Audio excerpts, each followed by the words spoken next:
വന്ദനമേ യേശുരക്ഷകനൻ നായകനേ, വന്ദനമേ വന്ദനമേ വന്ദനത്തിനെന്നും യോഗ്യനേ, വന്ദനത്തിനെന്നും യോഗ്യനേ. ഇളകാത്ത രാജ്യമാ സിയോനൻ സ്വന്തമാ, ഇളകാത്ത രാജ്യമാ സിയോനൻ സ്വന്തമായി, പരനോടു കൂടെ ഞാൻ നിത്യമായി വാണിടും, പരനോടു കൂടെ ഞാൻ നിത്യമായി വാണിടും. വന്ദനമേ യേശുരക്ഷകനൻ നായകനേ, വന്ദനമേ വന്ദനമേ വന്ദനത്തിനെന്നും യോഗ്യനേ, വന്ദനത്തിനെന്നും യോഗ്യനേ.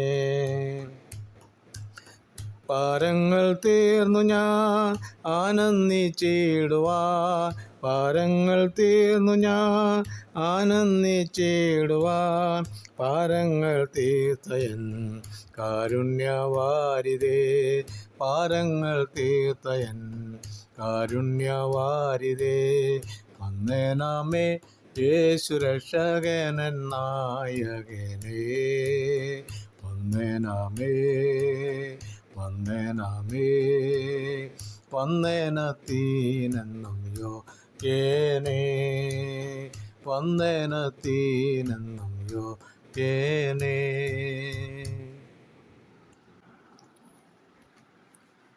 ദൈവനാമത്തിന് നന്ദിയോട് സ്തോത്രം ചെയ്ത് സ്തുതിക്കുന്നു. പ്രഭാത വന്ദനം എല്ലാ ശ്രോതാക്കളെ അറിയിക്കുകയാണ്.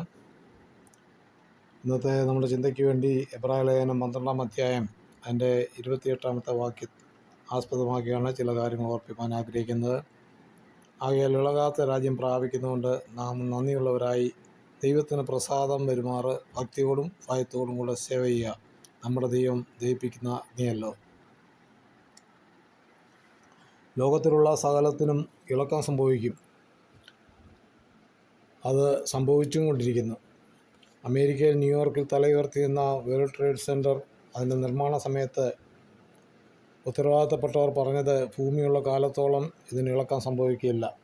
കാരണം അതിൻ്റെ അടിസ്ഥാനം കടലിൽ അറ്റ്ലാന്റിക് സമുദ്രത്തിൻ്റെ ഒരു പാറയിലായിരുന്നു അത് സ്ഥാപിച്ചിരുന്നത്. ലോകത്തെ ഞെട്ടിപ്പിക്കുന്ന വാർത്തയുമായി 9/11 വന്നത് എല്ലാവർക്കും അറിയാവുന്ന കാര്യമാണ്. ബ്രിട്ടൻ്റെ അഭിമാനമായിരുന്ന ഉല്ലാസ നൗകയായ ടൈറ്റാനിക് ഇറങ്ങിയപ്പോൾ അവരും വിളിച്ചു പറഞ്ഞു, ഇതിനെ തകർക്കാൻ ആരാലും സാധ്യമല്ല. എന്നാൽ കടലിലെ മഞ്ഞുമലകളിൽ ഇടിച്ച് തകർന്ന് അനേക ജീവിതങ്ങൾ പൊലിഞ്ഞു. ഈ സംഭവങ്ങൾ വീണ്ടും വീണ്ടും ഓർപ്പിക്കുന്നത് ദൈവം അനുവദിക്കാതെ ഇവിടെ ഒന്നും നിലനിൽക്കുകയില്ല. നമുക്ക് പ്രശംസിക്കുവാനോ പുകഴുവാനോ ഒന്നുമില്ല. അതിനാലാണ് പൗലോസ് അപ്പോസ്തലൻ പറഞ്ഞത്, എനിക്ക് യേശുക്രിസ്തുവിൻ്റെ ക്രൂശിൽ അല്ലാതെ പ്രശംസിപ്പാനിട വരരുത്. എബ്രായ ലേഖന കർത്താവ് ഹഗായി പ്രവചനം എടുത്തുദ്ധരിക്കുന്നുണ്ട്. സൈന്യങ്ങളുടെ യഹോവ ഇപ്രകാരം അരുളിച്ചെയ്യുന്നു, ഇനി കുറഞ്ഞെന്ന് കഴിഞ്ഞിട്ട് ഞാൻ ആകാശത്തെയും ഭൂമിയെയും കടലിനെയും ഇളക്കും, ഞാൻ സകല ജാതികളെയും ഇളക്കും, സകല ജാതികളെയും മനോഹര വസ്തു വരികയും ചെയ്യും. ഇത് നിറവേറപ്പെടാത്തതും ഇനി നിറവേർപ്പെടാതിരിക്കുന്നതുമായ ഒരു പ്രവചന ഭാഗമാണ്. എബ്രായ ലേഖന കർത്താവ് പ്രത്യേകം എടുത്ത് പറയുന്നു, ഇനി ഒരിക്കൽ എന്നത് ഇളക്കമില്ലാത്തതും നിലനിൽക്കേണ്ടതിനും നിർമ്മിതമായ ഇളക്കമുള്ളത് ആണ്, മാറ്റം വരും എന്ന് സൂചിപ്പിക്കുന്നു. പത്രോസ് അപ്പോസ്തലൻ ഓർപ്പിക്കുന്നതും ഇതുതന്നെയാണ്. ഇപ്പോഴത്തെ ആകാശവും ഭൂമിയും തീയ്ക്കായി സൂക്ഷിച്ചിരിക്കുന്നുവെന്ന്. ഇളകി മറിയുന്ന ലോകത്തിൽ നിന്നും യേശുക്രിസ്തുവിൻ്റെ രക്തത്താൽ വീണ്ടെടുപ്പ് പ്രാപിച്ചിരിക്കുന്ന ദൈവമക്കൾക്ക് കർത്താവാൻ ദൈവം വാഗ്ദത്തം ചെയ്തിരിക്കുന്ന ഇളകാത്ത രാജ്യമാണ്. അവിടെ യുഗായുഗം കർത്താവിനോടൊപ്പം വാഴുവാനുള്ള സൗഭാഗ്യമാണ് നമുക്ക് ലഭിച്ചിരിക്കുന്നത്. മാത്രമല്ല നമ്മുടെ നായകനും അവൻ്റെ ആധിപത്യത്തിന് അവസാനം ഉണ്ടാകുകയില്ല. യെശയ്യാ പ്രവാചകനിലൂടെ ഉള്ള അരുളപ്പാട് 9-ാം അധ്യായം 6 നമുക്കൊരു ശിശു ജനിച്ചിരിക്കുന്നു, നമുക്കൊരു മകൻ നൽകപ്പെട്ടിരിക്കുന്നു, ആധിപത്യം അവൻ്റെ തോളിലിരിക്കും. അവൻ അത്ഭുത മന്ത്രി, വീരനാം ദൈവം, നിത്യപിതാവ്, സമാധാന പ്രഭു എന്ന് പേർ വിളിക്കപ്പെടും. അവൻ്റെ ആധിപത്യത്തിൻ്റെ വർധനയ്ക്കും സമാധാനത്തിന് അവസാനം ഉണ്ടാകുകയില്ല. ദാനിയേൽ പ്രവാചകനും നശിച്ചു പോകുന്നതും നിത്യവുമായ രാജ്യത്തെപ്പറ്റി കിട്ടിയ വെളിപ്പാട്, അതായത് നശിച്ചു പോകാത്ത ഒരു രാജ്യത്തെപ്പറ്റി ദാനിയേൽ പറയുന്നത് അതിൻ്റെ 2:44-45 വാക്യങ്ങളിൽ കാണുന്നുണ്ട്. അതിൻ്റെ 7:13 മുതൽ 27 വാക്യങ്ങളിലും ഈ കാഴ്ചപ്പാട് കാണുന്നുണ്ട്. നിത്യമായ രാജ്യത്തെയും നിത്യാധിപത്യത്തെയും കുറിച്ച് സക്രിയാവ് 14-ലും നിത്യരാജ്യത്തെക്കുറിച്ച് പറയുന്നുണ്ട്. ലൂക്കോസിൻ്റെ സുവിശേഷത്തിൽ ഗബ്രിയേൽ ദൂതൻ മറിയയുടെ അടുക്കൽ ദൂതുമായി ചെല്ലുമ്പോൾ യേശുക്രിസ്തുവിൻ്റെ രാജ്യത്തെക്കുറിച്ച് പറയുമ്പോൾ ലൂക്കോസ് 1:32-33 വാക്യങ്ങളിൽ യേശുക്രിസ്തുവിൻ്റെ രാജ്യത്തിനും അവസാനം ഉണ്ടാകുകയില്ല എന്ന് പറയുന്നു.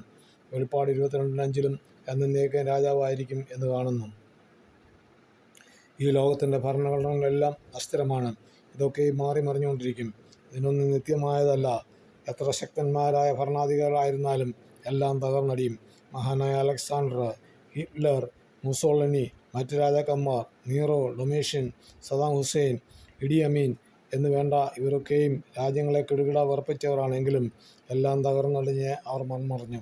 എന്നാൽ കല്ലറയിൽ ഒതുക്കി വെക്കുവാൻ ശത്രു ശ്രമിച്ചെങ്കിലും 3-ാം ദിവസം കല്ലറയെ ഭേദിച്ച് ഉയർത്തെഴുന്നേറ്റ യേശു ക്രിസ്തുവിൻ്റെ രാജ്യത്വത്തിനും അവസാനം ഉണ്ടാകുകയില്ല. അവനിൽ വിശ്വസിക്കുന്നവർക്ക് നിത്യജീവൻ നൽകി യേശുവിനോടൊപ്പം വാഴുവാൻ യുഗായുഗം വാഴുവാനുള്ള പദവിയും അവകാശം ലഭിക്കും. ആകയാൽ ഇതുവരെ ഈ അവസരത്തിന് ഒരുങ്ങിയിട്ടില്ലാത്തവർ ആ നിത്യരാജ്യത്തിൻ്റെ അവകാശികളായി തീരുവാൻ സർവശക്തനായ കർത്താവ് നിങ്ങളുടെ ജീവിതത്തിൽ സഹായിക്കട്ടെ എന്ന് പറഞ്ഞുകൊണ്ട് വാക്കുകൾ നിർത്തുന്നു. ദൈവം നമ്മളെ അവരെയും അനുഗ്രഹിക്കട്ടെ. തിരുവചന ഭാഗം തുടർന്ന് ലഭിക്കുവാൻ ഈ വീഡിയോ ലൈക്ക് ചെയ്യുക, ഷെയർ ചെയ്യുക, സബ്സ്ക്രൈബ് ചെയ്ത് സപ്പോർട്ട് ചെയ്യുക. അടുത്ത വീഡിയോയുമായി നമുക്ക് വീണ്ടും കാണാം.